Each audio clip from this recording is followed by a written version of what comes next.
extraordinaria, una salvación que es similar a la salvación del apóstol Pablo. Es una salvación de esas que son impactantes, de esas que te abruman por la obra poderosa que Dios puede hacer en el corazón de un pecador en un instante, en un momento. Entonces vamos a Lucas, al capítulo 23, y vamos a estar meditando del versículo 39 al versículo 43. Lucas 23, del versículo 39 al 43. ¿Lo tienen? Gracias, Dios lo bendiga. Bueno. Lucas 23, del 39 al 43, dice así la palabra de Dios. Y uno de los malhechores que estaba colgado le injuriaba diciendo: si tú eres el Cristo, sálvate a ti mismo y a nosotros. Respondiendo el otro le reprendió diciendo: ¿ni aún temes tú a Dios estando en la misma condenación? Nosotros, a la verdad, justamente padecemos, porque recibimos lo que merecieron nuestros hechos, mas este ningún mal hizo. Y dijo a Jesús: acuérdate de mí cuando vengas en tu reino. Entonces Jesús le dijo: de cierto te digo que hoy estarás conmigo en el paraíso. Oremos. Padre, damos gracias por tu palabra, damos gracias por las escrituras que tú has inspirado. Te pedimos que en esta mañana, Señor, tú nos enseñes, tú nos ayudes, tú nos guíes a amarte a ti, a amar la salvación que tú has hecho con nosotros, y que toda la gloria, Señor, sea para ti en esta mañana. Bendice tu palabra que no vuelve vacía, sino que tu palabra, Señor, cumple el propósito con el que tú la traes. Por eso te damos gracias y te oramos en Cristo Jesús, Señor nuestro. Amén. Muy bien, el himno, nosotros cantamos el himno ahorita, el himno Sublime Gracia, que en original es en inglés, Amazing Grace. Fue escrito por el pastor y poeta inglés John Newton, y es uno de los himnos más famosos y más escuchados en el mundo cristiano. Está en muchos idiomas. Newton, nacido en 1725 en Londres, fue el creador de este precioso himno, Amazing Grace, Sublime Gracia. Era un marinero, impío, blasfemo, comerciante de esclavos, un pecador sin formación religiosa. Y así fue durante gran parte de su vida. Este hombre transformó estas palabras en el ruego eterno de una humanidad por salvación. Sublime gracia, que a un pecador salvó. Su cristianización ocurrió en una noche de marzo de 1748, mientras una tormenta azotaba a su antojo la embarcación en la que él navegaba. Clamó la ayuda del Altísimo y delineó el comienzo de su conversión espiritual. Según una biografía de Newton escrita por Jonathan Aitken, el recuerdo de aquella tormenta, mezclada con los cánticos de los esclavos africanos que transportaba en su barco de mercader, comenzaron a obsesionar al marino. Y entonces empezó a cuestionarse si era merecedor de la gracia de Dios. Luego de haber sido un tenaz opositor de Cristo, burlarse de otros creyentes, ridiculizar sus ritos y hasta calificarlo de mito. Innumerables testimonios como estos de pecadores que se burlan del cristianismo, de pecadores que persiguen el cristianismo, que en un momento fueron impactados y alcanzados por la gracia de Dios. En el cristianismo hay, podríamos decir, millones de testimonios como este. Solo podemos tan solo hoy mirar hacia el mundo musulmán. Musulmanes que odian el cristianismo, musulmanes que odian a Cristo, musulmanes que odian la religión cristiana, prohíben el cristianismo. En China, que prohíben el cristianismo, y de repente, en un instante, la gracia de Dios alcanza esos corazones para poder ver a Cristo en la belleza, en la hermosura, en la gloria de su majestad. Pasajes como estos a nosotros sencillamente deberían rendirnos en adoración y dar gracias por la poderosa salvación que Dios hace en un corazón que está endurecido, en un corazón que está muerto en delitos y pecados, en un corazón que desea los deseos de los ojos, los deseos de la carne, la vanagloria de la vida, y de repente la gracia de Dios alcanza a pecadores. El sermón de esta mañana está dividido en tres partes. Si ustedes van a sus Biblias al versículo 39, dice: y uno de los malhechores que estaban colgados le injuriaba diciendo: si tú eres el Cristo, sálvate a ti mismo y a nosotros. Y la primera parte de este sermón son los malhechores blasfemos, son los malhechores hostiles, son los malhechores que van en contra de Cristo. Vayan conmigo un momentico a Marcos 15, 27 al 32.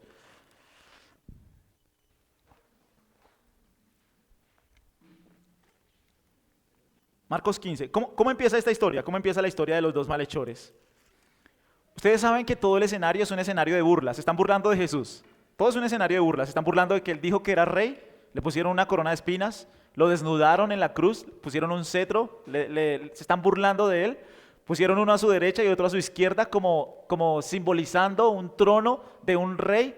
Le han ofrecido vino en chiste. Y todo el escenario en contra de Jesús es una burla. Y miren Marcos 15 del 27 en adelante. ¿Están conmigo? Dice así la palabra de Dios. Crucificaron también con él ¿a qué? A dos ladrones, uno a su derecha y el otro a su izquierda. Y se cumplió la escritura que dice, y fue contado con los inicuos. Y los que pasaban le injuriaban meneando la cabeza y diciendo, va, tú que derribas el templo de Dios y en 3 días lo reedificas, sálvate a ti mismo y desciende de la cruz. De esta manera también los príncipes sacerdotes, escarneciendo, se decían unos a otros con los escribas, a otros salvó, a sí mismo no se puede salvar. El Cristo, Rey de Israel, descienda ahora de la cruz para que veamos y creamos. También los que estaban crucificados con él le injuriaban. Cuando vino la hora sexta hubo tinieblas sobre toda la tierra hasta la hora 9. Si ustedes miran en el versículo 33, dice que también, ¿quiénes? Los que estaban crucificados con él. Si ustedes miran, está en plural, los que estaban crucificados con él. Es decir, que la escena empieza con 2 ladrones que le están injuriando, 2 ladrones que le están blasfemando, 2 ladrones que son hostiles hacia él. Son los 2 ladrones los que se están burlando de Cristo. Piensen en la escena. La escena empieza con 2 hombres con ira, con hostilidad, con rabia hacia Cristo. Se están burlando de que él es rey, se están burlando de que él dice que puede dar, se están burlando de que él puede derribar el templo y reconstruirlo en 3 días. El ambiente que nosotros encontramos en escena es un ambiente supremamente hostil. Ahora, la palabra malhechores es de alguien que hace el mal deliberadamente, alguien que merece ser castigado por sus actos. Es la palabra con la que Lucas los identifica, son los malhechores. Marcos nos dice que son ladrones. En nuestra mente, miren, son los peores criminales. ¿Quiénes son las personas que hoy mueren en la silla eléctrica? Son los peores criminales. En esta cruz no están personas nobles, en esta cruz no están personas buenas, en esta cruz están colgados 2 malhechores que son personas impías, que son malos, que merecen el castigo que están recibiendo. Miren, probablemente el delito por el que ellos están en la cruz es porque son asesinos, son rebeldes, son insurrectos. Y para los judíos, este tipo de personas no se pueden salvar. Son insalvables, son irredimibles. Una persona de este talante, una persona de este tipo, no se puede salvar. Y yo solo les animo para que ustedes piensen en criminales malvados que pueden estar en la cárcel y que nosotros pensemos si esas personas pueden ser salvas.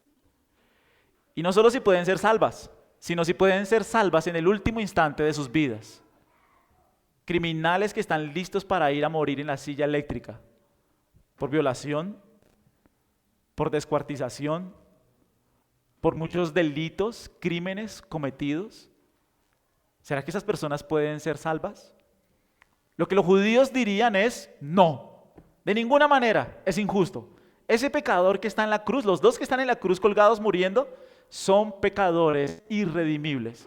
Son pecadores que no pueden ser salvos. Entonces miren, los 2 llegaron maldiciendo, los 2 llegaron con una actitud hostil, los 2 están blasfemando, injuriando, los 2 están odiando, los 2 le están deshonrando. ¿Y todo eso de dónde surge?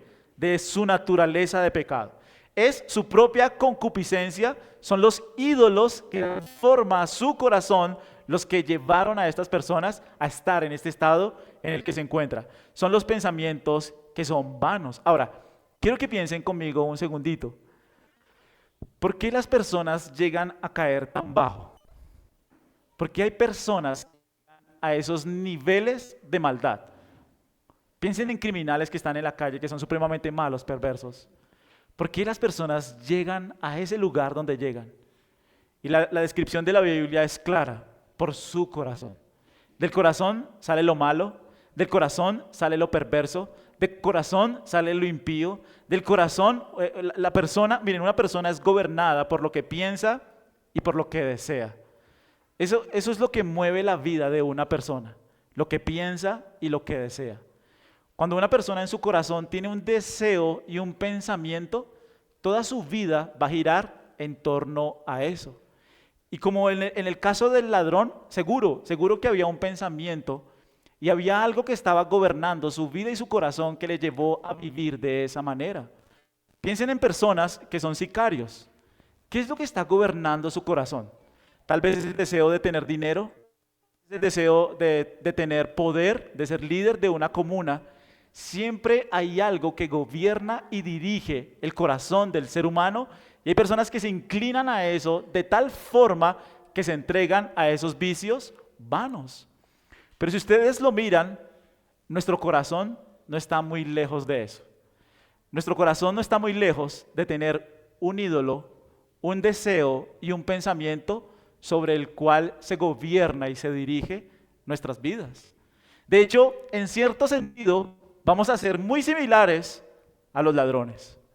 No vamos a ser muy similares en el sentido de que cometemos muchos delitos, pero sí vamos a ser similares en el sentido de que nuestro corazón es gobernado por las concupiscencias de nuestro cuerpo y es dirigido por los deseos de los ojos, los deseos de la y la. Miren, una persona que piensa que necesita ser amada va a dirigir todo su corazón, su deseo y sus pensamientos a encontrar una persona, a encontrar a alguien que me ame. Y puede caer moralmente tan bajo con el deseo de sentirse amado, con el deseo de sentirse aceptado, porque su corazón tiene una necesidad y su vida se mueve en función de esa necesidad. Piensen lo siguiente, miren, la Biblia dice, amarás al Señor con todo tu corazón, con toda tu mente y con todas tus fuerzas. Todos nosotros fuimos creados para amar a Dios. El deseo de nuestro corazón debe dirigirse ¿hacia quién? Hacia Dios. Pero ¿saben qué impide que nosotros amemos a Dios y busquemos a Dios? Nuestro pecado, la concupiscencia de nuestro cuerpo. Y como nosotros estamos en una naturaleza caída, el ser humano por naturaleza ama, adora, sirve y es diligente hacia otras cosas. Todos nosotros tenemos un ídolo en el corazón. Puede ser Dios, el Dios verdadero, que no es un ídolo, es el Dios verdadero, o es otra cosa lo que le puede estar dando guía a mi corazón. Es lo que puede estar dirigiendo mi vida. Y en algunas ocasiones pueden ser deseos nobles, como un hijo. Un hijo se puede volver un ídolo en el corazón. Una mascota se puede volver un ídolo en el corazón. Una persona, algo, alguien se puede volver un ídolo en el corazón donde ahora mi vida solo encuentra función, propósito en torno a eso. Y si lo miras, es lo que le sucede a este criminal. Este criminal está gobernado por un deseo, ha volcado su vida en función de ese deseo y ahora está pagando las consecuencias de su pecado. No estamos muy lejos de ser como este criminal. ¿Cuál es la salvación extraordinaria? Y es muy importante que nosotros entendamos eso. ¿Cuál es la salvación extraordinaria que sucede en el cristianismo? ¿Cuál es la salvación? ¿De qué se trata la salvación? Algunas personas piensan en obras morales. Es que yo antes hacía esto y ahora hago esto. Bueno, bienvenido a Alcohólicos Anónimos. En Alcohólicos Anónimos también pasa eso. En Alcohólicos Anónimos entran borrachos, hacen los 12 pasos y salen del programa y ya no lo vuelven a hacer nunca más. ¿Significa eso que son cristianos? No, de ninguna manera. Reformaron su conducta, reformaron su moral, reformaron algunos hábitos pecaminosos. El asunto es que su corazón nunca cambió. La salvación extraordinaria que nosotros encontramos en este pasaje no es de un hombre que era un ladrón y ahora no lo es. Mira, no necesitas a Cristo para dejar de ser ladrón. No necesitas a Cristo para dejar de ser borracho. No necesitas a Cristo para dejar de hacer malas cosas. No necesitas a Cristo ni siquiera para arreglar tu matrimonio. ¿Quieres ir a arreglar tu matrimonio? Puedes ir a un campamento, puedes ir a muchos lugares para arreglar tu matrimonio. No necesitas a Cristo para eso. Pero yo sí necesito a Cristo para que Él, con su gracia, cambie los deseos de mi corazón, para que por el Espíritu Santo mi corazón ame y siga al Dios que me ha creado. El hombre por su propia fuerza y el hombre por su propia naturaleza no puede amar a Dios. Y una vez un corazón es transformado para amar a Dios, ahora sí ¿qué? Ahora sí va a hacer obras buenas. Ahora sí va a andar en obras buenas. No porque está cambiando, porque ya cambió. Porque Dios ya cambió su corazón. Porque Dios ya entró en lo más profundo de su ser para cambiar su corazón, cambiar sus deseos, cambiar sus pensamientos, cambiar la percepción de la vida, y es el Espíritu Santo que hace esa obra en el corazón. Ser salvo es ser cambiado de deseos de corazón por el Espíritu Santo. Nosotros por nuestra propia fuerza no podemos amar a Dios, no podemos. No está en nosotros la capacidad de amar a Dios. ¿Nosotros a quién amamos? A nosotros mismos. Amamos nuestros planes, nuestros caminos, nuestros deseos, amamos nuestro mundo, amamos nuestra vida, y Dios es como una especie de llavero que tú cargas. Es como una especie de buena suerte que tú cargas, al que acudes de vez en cuando para pedir algún tipo de ayuda. Pero no es Dios en el centro de mi vida, dándole forma a mi corazón, dándole forma a mis deseos, guiando mis caminos para vivir para Él. Es la gran diferencia. Y es lo que ocurre en la vida de aquel que se convierte y de aquel que viene a Cristo. La invitación a ver este pasaje es que nosotros examinemos nuestro corazón. Sobre todo que yo examine qué es lo que mueve y motiva mi vida. Porque en cierto sentido somos iguales que el ladrón. A mí siempre me molestó mucho, siempre me enojó mucho, que mi papá decía que el cristianismo era para los borrachos, que el cristianismo era para gente que está mal, drogadictos, ¿sí? Es como si el cristianismo que está muy mal y que necesitan algún tipo de ayuda, y es verdad, pero él lo veía solamente para la gente como mala, de la calle, de los buses, algo así. Pero realmente todos nosotros necesitamos a Cristo para que Él cambie y gobierne los deseos de mi corazón. Muchas personas pueden cambiar su conducta, pero muchas personas no cambian lo que desean. Los deseos que dan forma a su corazón: pornografía, codicia, avaricia, idolatría, engaños, herejías, mentiras, son cosas que gobiernan el corazón del hombre, y el hombre vive en función de eso, se mueve en función de eso, y su corazón es gobernado por esos deseos. ¿Qué es ser salvo? No es ser buena persona. ¿Qué es ser salvo? No es portarse bien. Ser salvo es ser transformado por el Espíritu de Dios en el corazón para tener nuevos deseos. Si el Espíritu Santo no interviene en la vida de una persona, no puede ser salvo. Si no naces de nuevo, no puedes ver el reino de Dios. Es la enseñanza clara de la Escritura. ¿Qué es la salvación? Es una obra de Dios en mi corazón. Es una obra de Dios en mis deseos. Es una obra de Dios que ahora pone un hambre y una sed por la palabra de Dios. Un hambre y una sed que antes no tenía, no estaba en mí. Yo no amaba la Biblia, yo no amaba cantar a Dios, yo no amaba seguir a Dios. De hecho, muchos de nosotros seguro nos burlamos de los cristianos. Les lavaron el cerebro, y sí, gracias a Dios, de verdad que nos lavó el cerebro, de verdad. Les lavaron el cerebro, los engañaron, les dijeron mentiras.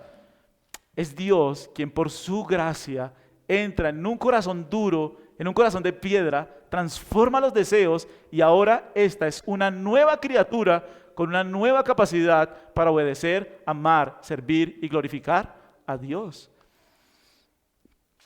La Biblia dice que todos nosotros hemos pecado y que todos nosotros estamos destituidos de la gloria de Dios, y que nuestro corazón no ha llegado a ser tan malo como podría serlo por la gracia de Dios. Ojo con esto. Nuestro corazón no ha llegado a ser tan malo como podría serlo por la gracia de Dios. Quiero que piensen un momentico en un ejemplo. ¿Cómo opera la gracia de Dios en nuestras vidas? La gracia de Dios opera a través, por ejemplo, de las leyes civiles, del gobierno que Dios ha establecido. Voy a ponerles un ejemplo. Supongamos que mañana el gobierno dice: es permitido matar. Es permitido matar. Les voy a permitir matar. ¿Qué sucede, por ejemplo, cuando dos personas van manejando, se empiezan a cerrar? Es permitido matar, y tú estás tan enojado, tu corazón está hirviendo tanto que podrías llegar a esos niveles de matar a una persona. La Biblia dice que engañoso es el corazón del hombre y perverso, que ¿quién lo conocerá?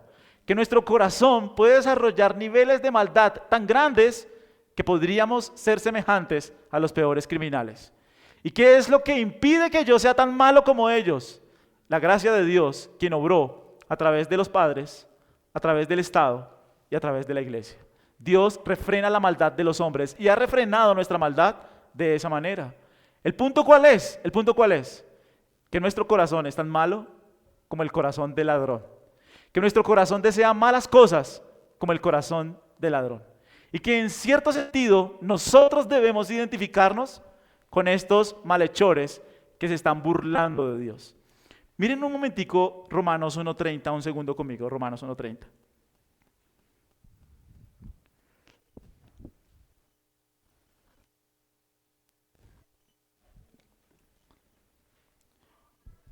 ¿Sí están conmigo? ¿Cuál es la descripción que la Biblia hace de los hombres? ¿Cómo somos nosotros? Murmuradores, ¿qué más? Detractores, ¿qué más? Si yo hiciera una encuesta a cada uno de nosotros, la mayoría no se consideraría aborrecedor de Dios. Yo no soy aborrecedor de Dios, pues no soy tan hostil. Pues no es que lo ame así con todas mis fuerzas, pero tampoco soy un aborrecedor de Dios. Bueno, la Biblia dice que sí somos aborrecedores de Dios. ¿Qué significa eso? Que nuestros deseos no están dirigidos hacia Dios. Cuando nuestro corazón no está dirigido hacia Dios y hacia buscar la gloria de Dios, ¿qué estamos haciendo con Él? Lo estamos aborreciendo. Cada vez que nosotros pecamos, ¿qué estamos haciendo? ¿Lo estamos amando? No, lo estamos aborreciendo. Cada vez que el hombre quebranta la ley de Dios, ¿qué está haciendo? ¿Lo está amando a Dios? No, lo está aborreciendo. El hombre, por naturaleza, es desobediente, rebelde a Dios, aborrecedor de Dios, porque no ama a Dios, porque no sirve a Dios. ¿Por qué? Porque no puede. Porque está muerto en delitos y pecados, porque está sin vida, porque está en el reino de las tinieblas, porque está bajo la ira de Dios y porque urgentemente necesita un Salvador que en su gracia cambie el corazón de piedra y le dé un corazón de carne, un corazón sensible a Él, a su voz, a su palabra. Hay una película, no sé si ustedes la han visto, hay una película que se llama El secreto de sus ojos, de Ricardo Darín, es argentina. Están encontrando un criminal, están tratando de encontrar un criminal, el hombre cambió algunas cosas. Y hay una parte de la película que me gusta mucho, está todo borracho el tipo, y él dice lo siguiente: ¿te das cuenta, Benjamín? Él dice lo siguiente: el tipo puede cambiar de todo, de cara, de casa, de familia, de novia, de religión, de Dios, pero hay una cosa que no puede cambiar, Benjamín, no puede cambiar de pasión. Tremenda, tremenda frase. Porque realmente lo que gobierna la vida es lo que ama, es lo que ama. Es lo que le apasiona. Es lo que le da vigor a su mente y a su corazón. Para algunas personas, ¿qué es? La pornografía. Es lo que gobierna y dirige su vida, lo que le apasiona. Está sumergido en eso. Para otras personas es su familia.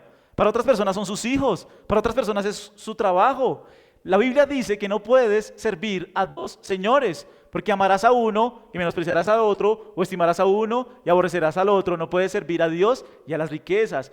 Todos nosotros estamos gobernados por algo en nuestro corazón y nuestra vida, nuestros pensamientos, nuestras fuerzas se dirigen en función de eso que nosotros amamos y perseguimos. ¿Por qué por qué nosotros sufrimos tanto por dentro? Porque los que siguen vanidades ilusorias, la misericordia de Dios abandonan. ¿Por qué nosotros estamos tan mal por dentro? Porque hay algo que no es Dios, que le da forma, dirección y luz a nuestras vidas. Porque hay algo que nosotros hemos decidido amar, seguir, perseguir, y Dios está como a un lado colgando como si fuera una especie de llavero. Como si fuera algo que yo busco para que no me vaya mal, para tener suerte. El asunto en la Escritura es que nosotros necesitamos cambiar las pasiones de nuestro corazón. Y nosotros mismos no podemos hacerlo. Es Dios quien tiene que hacer esa cirugía, es Dios quien tiene que entrar con su gracia transformadora a orar en nuestro corazón. Vayan conmigo un momentico nuevamente a Lucas 23. Ya hice la introducción. Queda una hora, no me tiras. Lucas 23. Miren Lucas 23.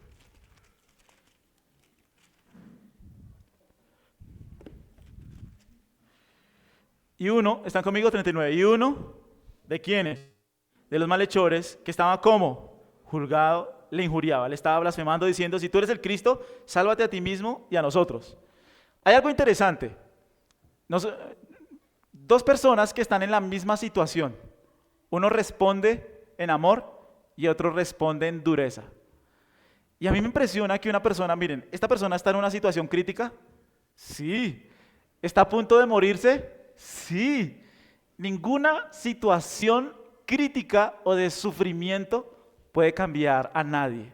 Nosotros a veces pensamos, a mí siempre, por ejemplo, en la pandemia, no sé si ustedes se acuerdan, en la pandemia hubo personas que entraron a la UCI, las conectaron, les pusieron de todo, y uno podría pensar, bueno, de pronto en ese estado se arrepienten, salen y siguen siendo las mismas personas que eran cuando entraron a la UCI. Impresionante. No hay ninguna experiencia de sufrimiento que pueda cambiar lo que una persona es por dentro. Y aquí está la viva prueba. Un hombre en la cruz colgando, sufriendo los mismos padecimientos de Cristo, pero no está cambiando en su corazón. Está completamente endurecido. Ahora, miren nuevamente el versículo 39. Hay algo que llama la atención y es lo que... 39, ¿qué dice él? ¿Y uno de qué? Y uno de los malhechores. Llegó un instante en que ya no eran los dos. Llegó un instante en que ahora solo es uno. Y eso me parece impresionante.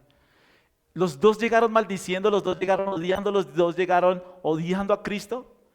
Pero Jesús dijo unas palabras antes de esto. ¿Qué palabras dijo? ¿Se acuerdan? 34. Jesús decía que, Padre, perdónalos porque no saben lo que hacen. Hubo unas palabras que empezaron a generar inquietud en el corazón de uno de los ladrones, Y de repente, uno de los ladrones se queda callado. Ya no son dos, ahora es uno. Ahora, imagínense conmigo esa escena, a ese hombre en la cruz que se empieza a quedar en silencio. Ya no lo blasfema como lo venía blasfemando.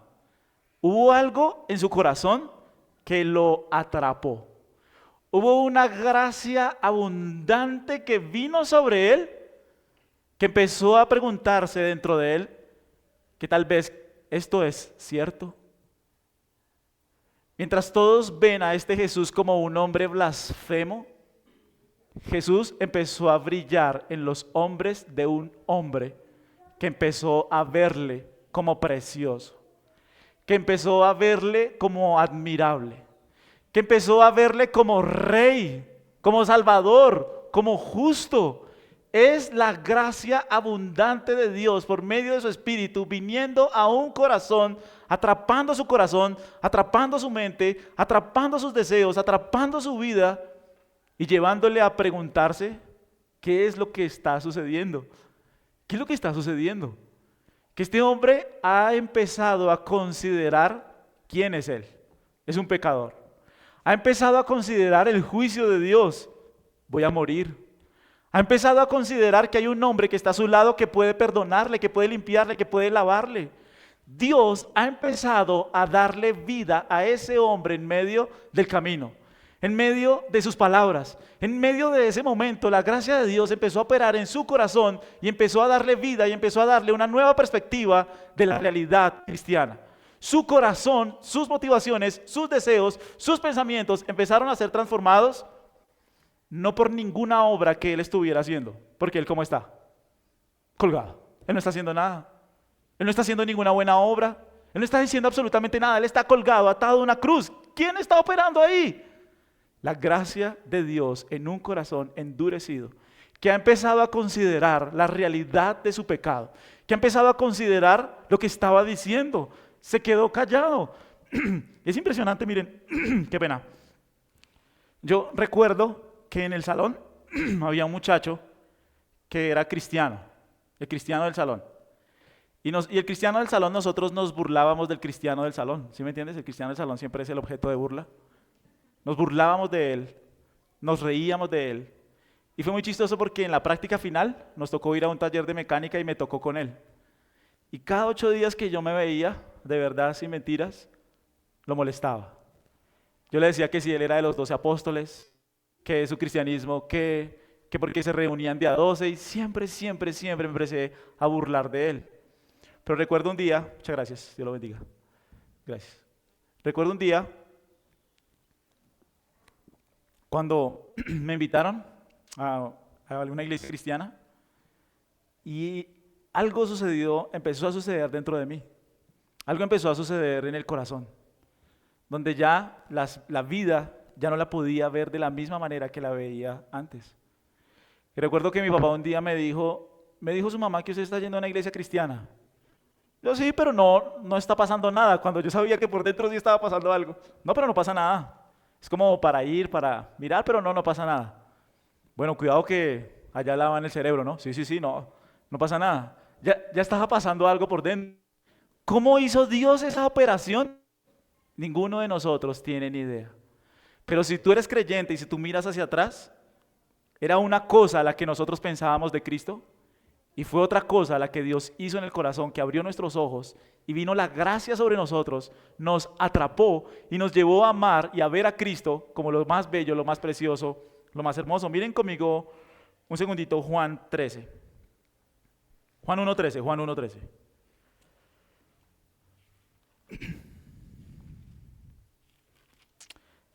Y yo quiero que entiendas que el cristianismo no es yo antes era esto y ahora soy esto. Eso no es el cristianismo. El cristianismo es yo antes amaba esto y ahora amo a Cristo. Y ahora amo al Señor. Y fruto de amar al Señor, mi vida cambia completamente por amor a Él, por la obra que Él ha hecho dentro de mí. Miren Juan 1:13. ¿Están conmigo? Dice el 12, más a todos los que creen en su nombre les dio potestad de ser hechos hijos de Dios, los cuales no son engendrados, ¿qué? De sangre. El cristianismo no es engendrado de sangre, ¿lo estoy viendo? Tú no naces cristiano. Tú naces en una familia cristiana, pero tú no naces cristiano. Nadie nace cristiano. Las personas se convierten en cristianos. Tú no heredas cristianismo. Hay un momento en tu vida en que vienes a la salvación. El cristianismo no es algo que tú naces siendo. El cristianismo es algo que por la gracia de Dios llegas a ser por la obra del Espíritu Santo. Nuestros hijos no son cristianos. Nuestros hijos deben llegar a ser cristianos, deben venir a la salvación. Ellos no nacen creyentes. Nadie es cristiano porque nace de sangre. No es por voluntad de sangre, no es heredado. Ahora miren lo siguiente. Los cuales no son engendrados de sangre, ¿ni qué? ¿Qué significa que no son de voluntad de carne? Yo no puedo decir, yo nazco de nuevo hoy. Voy a nacer de nuevo hoy. Hoy voy a nacer. No, así no funciona. Es Dios quien debe hacer la obra dentro de ti. Y lo único que puedes hacer es orarle a Dios. En su gracia salvadora, Él, por su Espíritu, obra en tu corazón. Nadie sale diciendo por mi voluntad, yo nazco de nuevo. No es un poder que esté en nosotros. Es un poder que está en Dios, descansa en Dios y es Dios el que hace la obra. Nadie nace de voluntad de sangre ni de voluntad de carne. Miren lo siguiente, ni de voluntad de qué. ¿Qué significa eso? Que yo no puedo convertir a alguien. ¿Cuánto yo quisiera tener el poder de convertir a alguien? Pero yo no tengo el poder. No es heredado, no es por mi propia voluntad y no es por la voluntad de nadie. ¿Solamente de quién? De Dios. Es Dios el que hace la obra en el corazón. ¿Cómo la hace? Miren Juan 3. Miren Juan 3 un segundito. ¿Están conmigo? Miren el 8. ¿Cómo es esa obra dentro de una persona? 8. ¿El viento qué? El viento sopla donde quiere y oye su sonido. Más ni sabes qué, de dónde viene ni a dónde va. Así es todo aquel que es nacido. ¿Nosotros sabemos el curso del viento? No. Podemos más o menos con el dedo mojarlo y más o menos mirar hacia dónde va. Pero el curso del viento, ¿quién lo maneja? Dios, exacto. Nosotros no lo manejamos. Asimismo, Dios hace la obra de nuevo nacimiento en el corazón de una persona. No sabemos cómo. Dios con su palabra empieza a impactar nuestro corazón, empieza a cambiar nuestros deseos, empieza a cambiar nuestras motivaciones. Él se empieza a ver más bello, más glorioso, más excelso y ahora nuestras vidas empiezan a girar en función de Él. El cristianismo no se trata de una lucha moral, no es una lucha moral. Si estás luchando moralmente eres un legalista. Si estás luchando por obedecer a Dios eres un legalista, estás bajo las obras de la ley. Nosotros obedecemos a Dios porque Él con su Espíritu ha transformado nuestro corazón y anhelamos y deseamos andar en sus caminos. No buscamos ganarnos la salvación, no buscamos ganarnos su favor, no. Por la obra del Espíritu dentro de nosotros, ahora andamos en Él, en vida nueva, siguiéndole a Él, amándolo a Él. Entonces, piensen en ese ladrón. Piensen en ese ladrón que de repente se queda callado. Ya no está a la par del otro, está blasfemando, está injuriando, está diciendo muchas cosas, se quedó callado. Y miren lo que dice Lucas 23.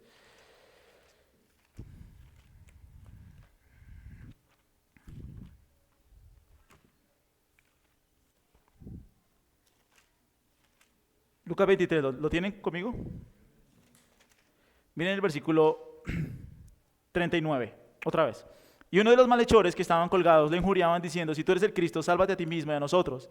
Respondiendo el otro, aquí entramos, respondiendo el otro, le reprendió diciendo: ¿y aún temes tú a Dios estando en la misma condenación? ¿Qué hizo el otro ladrón? Miren, el 40, respondiendo el otro, ¿qué hizo? Le reprendió.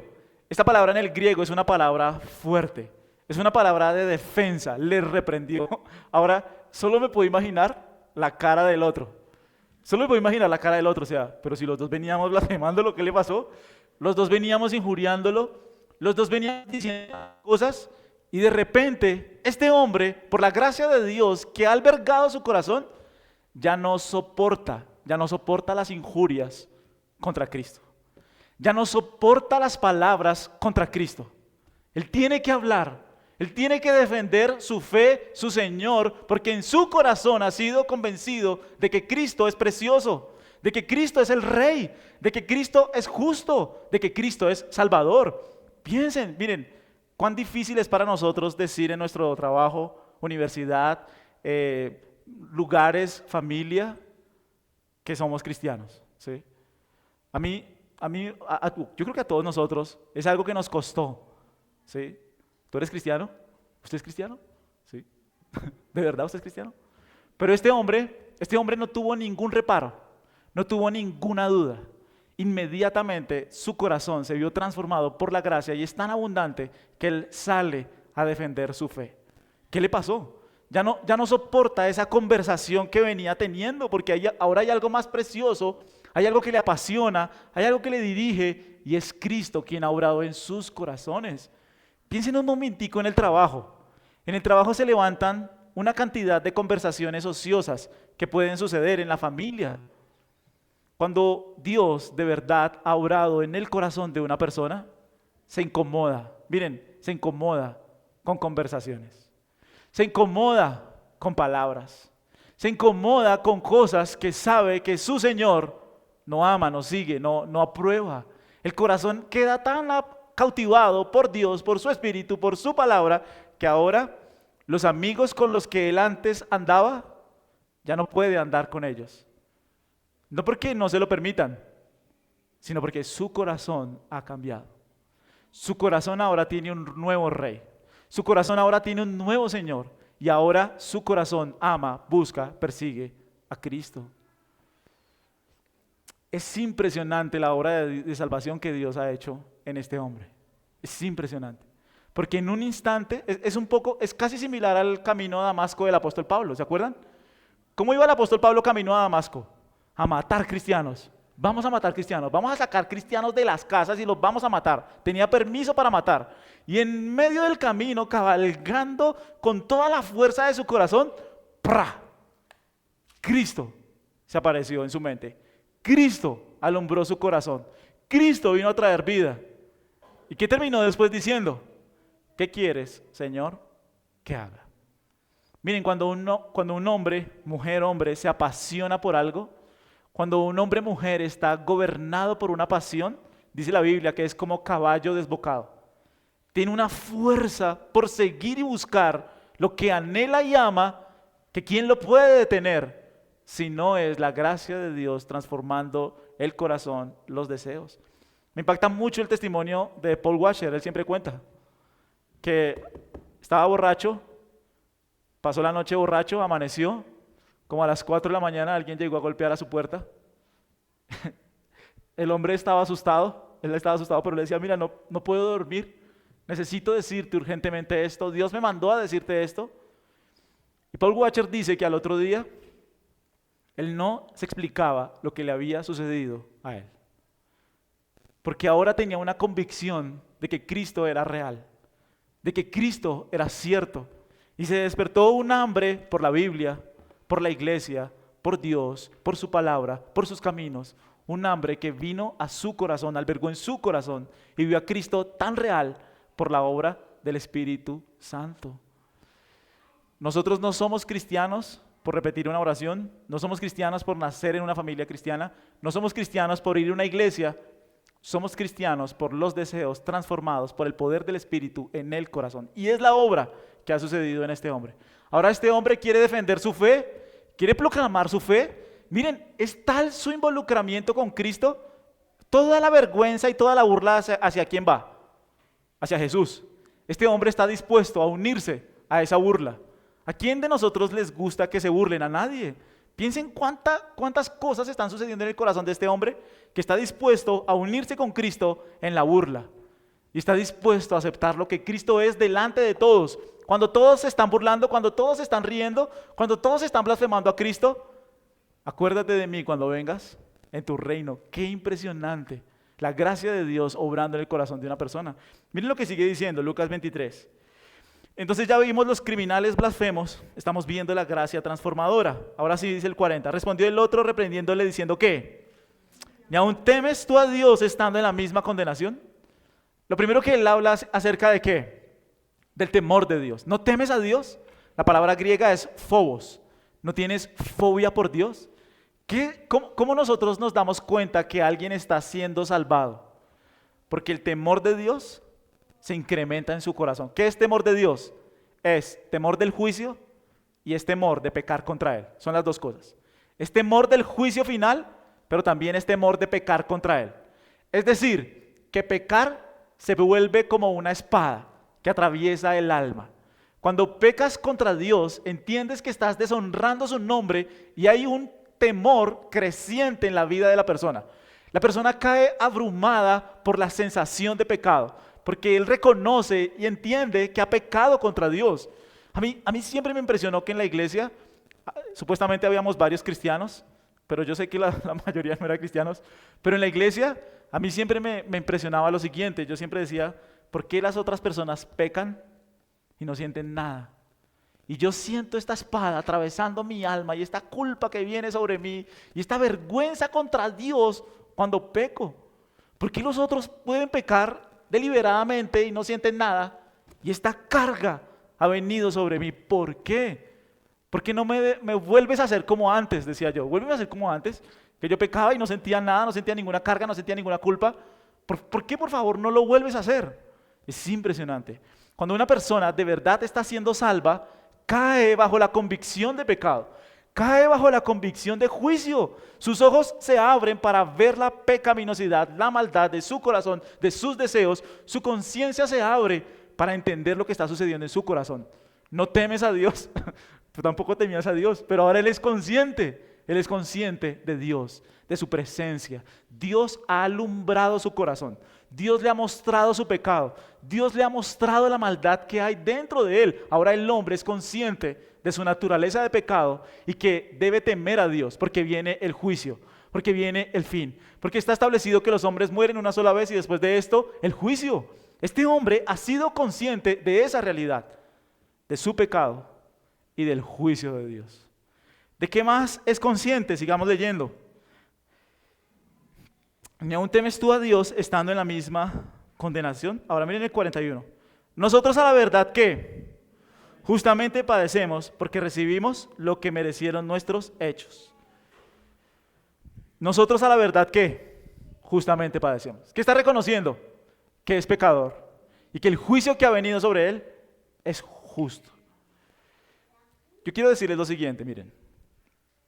Solamente hay un pecador criminal que se salvó en la Biblia al final de su vida y es este. Para recordarnos dos cosas. Que la gracia de Dios puede salvar a un criminal y que solamente fue uno, para que no pensemos que es un patrón común, ¿me entiendes? ¿La gracia de Dios puede salvar a un criminal? Sí, pero no es el patrón común. Porque si algo nosotros vemos en este hombre, es que este hombre dice, nosotros estamos recibiendo lo que hemos merecido. Un criminal que dice ser cristiano, hablando de Garavito, un criminal que dice ser cristiano, pero que quiere salir libre, no ha reconocido lo que hizo. ¿Me entiendes? Él mismo lo está diciendo, nosotros merecemos estar acá, nosotros merecemos morir acá y es justo, está bien. Es un hombre que ha aceptado las consecuencias de su pecado, lo recibe.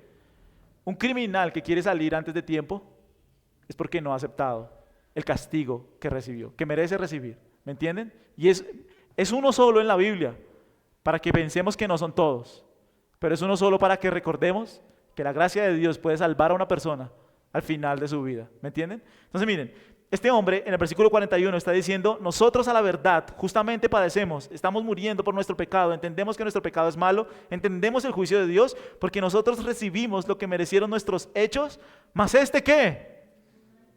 ¿Qué ha entendido este hombre? ¿Qué ha entendido? Que Cristo es justo, que en Cristo no hay pecado. Sobre él vino una visión de la impecabilidad de Cristo, de la justicia de Cristo. Ahora él ve a Jesús como ¿qué? Como un hombre justo. ¿Y cómo más lo ve? Miren el versículo 43. Entonces el 42. Y dijo a Jesús, acuérdate de mí cuando vengas en tu reino. ¿Cómo está viendo a Jesús? Como justo, lo está viendo como un rey, lo está viendo como una persona que tiene un reino, lo está viendo como alguien que lo puede perdonar, como alguien que lo puede lavar, como alguien que lo puede limpiar. Está viendo a Jesús en la gloria de lo que Jesús es. Mientras todos los hombres veían a un hombre crucificado, ensangrentado, sin poder, sin reino, sin ejército, mientras todos los hombres se burlaban de Cristo, de repente en el corazón de una persona, Cristo empezó a ser más precioso, más bello, más excelso, más digno de gloria, de defender a Cristo, de defender su nombre, su evangelio, su palabra. Un hombre que fue despertado por el Espíritu de Dios para venir a la vida. Sus ojos, su ceguera espiritual se fue, su sordera espiritual se fue. Pasó de las tinieblas a la vida y ahora él aprecia a Cristo, como lo dice la parábola, como la perla de gran precio. ¿Qué es Cristo para ti? ¿Qué es Cristo para mí? Realmente Cristo es lo más... Hemos llegado a amar a Dios, de verdad el Espíritu Santo ha hecho esa obra en nuestros corazones para ver a Cristo excelso, para que Cristo sea el que dirige nuestras pasiones, nuestras vidas. Ahora hay un amor por Él, por el reino de Dios, por la salvación, por la eternidad, por todo lo que Cristo ofrece. De eso se trata la salvación, de tener nuevos deseos por Dios, por su reino, por su gloria, por su nombre. El corazón del pecador normalmente no se interesa por esas cosas. Miren 1 Juan 2:15 un segundito.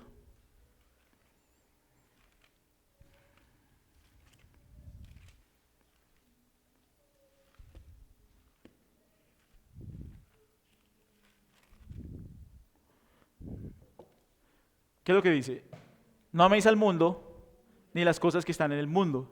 Si alguno que ama el mundo, el amor del Padre no está en él. Porque todo lo que hay en el mundo, los deseos de la carne, los deseos de los ojos y la vanagloria de la vida, no proviene del Padre, sino del mundo. Miren, esto tiene que quedar muy claro. El principal mandamiento no es obedecerás al Señor tu Dios con toda tu mente, con todo tu corazón, con toda tu alma y con todas tus fuerzas. Ese no es el principal mandamiento. El principal mandamiento es amarás al Señor tu Dios. Porque fruto de amar al Señor tu Dios, ahora sí, ¿qué vas a hacer? Buenas obras. Ahora sí podrás andar en buenas obras. Será una consecuencia de la salvación que Dios ha obrado en tu corazón. Cristo para este hombre se volvió más precioso. Cristo para este hombre se volvió lo más importante. Cristo para este hombre se volvió lo más excelso. Y nosotros, miren, nosotros rápidamente decimos que Jesús es lo más importante, pero no tengo tiempo para leer la Biblia. Jesús es lo más importante, pero no tengo tiempo para unirme a su iglesia local. Jesús es lo más importante, pero no tengo tiempo para acercarme a Él. Eso muestra lo que gobierna mi corazón. Eso muestra lo que gobierna mi vida. Eso muestra mis prioridades. La Biblia dice que si alguno tiene falta de sabiduría, ¿qué debe hacer? Pídale a Dios, el cual da abundantemente y sin reproche. Bueno, nosotros podemos acercarnos a Dios ser genuinos con Él y decirle, realmente tal vez no hay amor en mi corazón por ti, tal vez hay amor por mi trabajo, por mí mismo, por una persona, por mis deseos, pero solo tú puedes darme vida para que yo tenga nuevos deseos por ti, para que yo tenga tal amor por ti, que no me importa defender tu fe, que no me importa ser avergonzado, que no me importa que me tilden de loco, de mentiroso, de cualquier cosa. No me importa lo que digan por causa de Cristo, porque tú has llegado a ser más precioso en mi corazón que cualquier cosa. Pensemos un segundito en los cristianos que morían en una antorcha quemados por el fuego. ¿Cómo una persona está dispuesta a morir por el fuego? Miren, si hay algo que no sea Cristo, que es más importante, yo lo niego. Me bajo, me bajo, porque Cristo no es lo más importante. Pero cuando Cristo gobierna un corazón y ese corazón ha sido seducido por Dios, no hay nada que hacer. Vayan conmigo a Jeremías 20. Jeremías 27. Es un pasaje que impresiona mucho. Jeremías está en un cepo. ¿Saben qué es un cepo? Un cepo es un instrumento de madera donde te meten las manos y te meten la cabeza y lo bajan. Jeremías está en el cepo. Los judíos ya no quieren que hable más. Ya cállate, cállate, cállate de tus palabras de arrepentimiento, de juicio. Cállate ya no más. Predícanos que nos va a ir bien, de prosperidad. Pero él sigue hablando y él dice, miren en Jeremías 27, lo que dice. Jeremías 27, está Jeremías allí, la gente le está diciendo que se calle, que no hable más, que por favor que se quede en silencio. Y él dice lo siguiente, me sedujiste, oh Jehová, y fui seducido. Más fuerte fuiste que yo y me venciste. Cada día he sido escarnecido, cada cual se burla de mí. Porque cuántas veces hablo, doy voces, grito, violencia y destrucción, porque la palabra de Jehová me ha sido para afrenta y escarnio cada día. Y dije, no me acordaré más de él, ni hablaré más en su nombre. No obstante, había en mi corazón como un fuego ardiente metido en mis huesos. Traté de sufrirlo y no pude. ¡Wow! Así se ve el nuevo nacimiento. ¿Está sufriendo? Él mismo dice, ya no voy a hablar más. Ya vamos a quedar en este cepo, pero hay algo dentro de él que no lo deja callarse. Hay algo dentro de él que le impulsa a amar a Dios y a proclamar la voluntad de Dios. Así se ve la salvación en la vida de una persona. Dios por su gracia, por medio de su Espíritu, da vida a un corazón que ahora ama, persigue y busca las cosas del reino. La pregunta para todos nosotros es, si yo muriera hoy, ¿a dónde iría? No basado en lo que yo pienso, no basado en lo que yo creería, sino basado en los deseos de mi corazón. ¿Es Dios?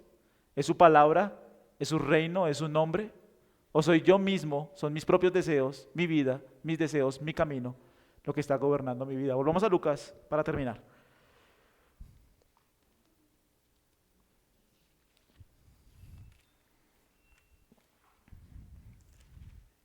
¿Lo tienen? Le dijo a Jesús, acuérdate de mí cuando vengas en tu reino. Este hombre ahora ve a Jesús como un rey, como justo, como uno que tiene una buena escatología, ¿no? Él sabe que viene un reino, tiene una buena escatología. Él tiene una buena escatología, viene un reino, sí, él lo sabe. Jesús no lo corrige por eso. Nosotros a la verdad justamente padecemos porque recibimos los que merecieron nuestros hechos, más ningún mal hizo.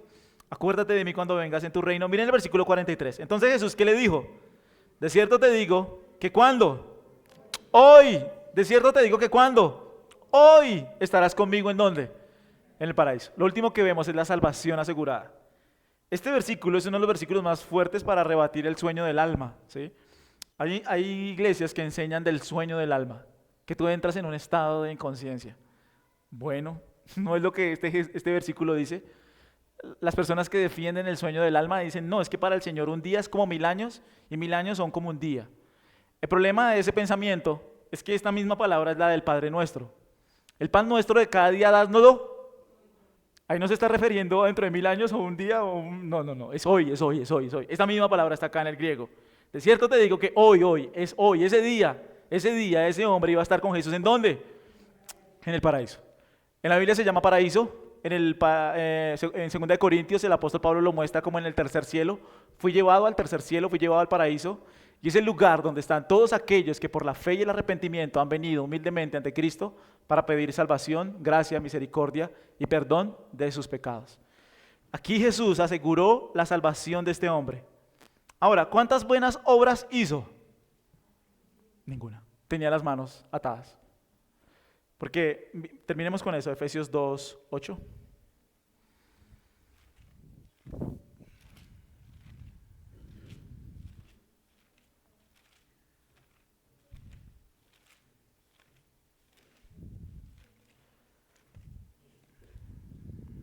¿Lo tienen? Porque por gracia sois salvos por medio de la fe, y esto no de vosotros, pues es un don de Dios, no es por obras, para que nadie se gloríe. Porque somos hechura suya, creados en Cristo Jesús para buenas obras, las cuales Dios preparó de antemano para que anduviésemos en ellas. Este hombre no hizo ninguna obra para ser salvo, ninguna obra para ser salvo. Lo único que hizo fue creer en el Mesías que estaba muriendo por sus pecados. Y lo único que nosotros debemos hacer para pedirle al Señor que nos salve es creer en Él, es arrepentirnos de nuestro pecado y es pedirle que por su Espíritu nos dé un nuevo corazón para amarlo a Él, para seguirlo a Él y para vivir en función de Él. Quiero que entiendan que si este hombre se hubiera bajado de la cruz, se hubiera bautizado. Quiero que entiendan que si este hombre se hubiera bajado de la cruz, se hubiera unido a una iglesia local. Quiero que entiendan que si este hombre se hubiera bajado de la cruz, ahora andaría en vida nueva. De modo que si alguno está en Cristo, nueva criatura es. Él en la cruz fue una nueva criatura. Externamente no lo ves, es internamente lo que sucedió. En su corazón él fue una nueva criatura. Para ahora sí andar en buenas obras. La gracia no es licencia para pecar. Hay gente que dice que es salva y vive como el diablo. No, la gracia no es licencia para pecar.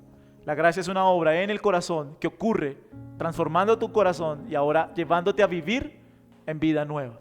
La pregunta es si ahora vives en vida nueva. Si ahora esa gracia verdadera ha transformado tu corazón para amar a Cristo. Fue lo que sucedió en ese hombre, fue lo que sucedió en el apóstol Pablo y es lo que sucede en todos aquellos que se humillan bajo la poderosa mano de Dios pidiendo perdón, salvación y vida eterna. Amén. Muy bien, yo les invito para que nos pongamos en pie, para que oremos.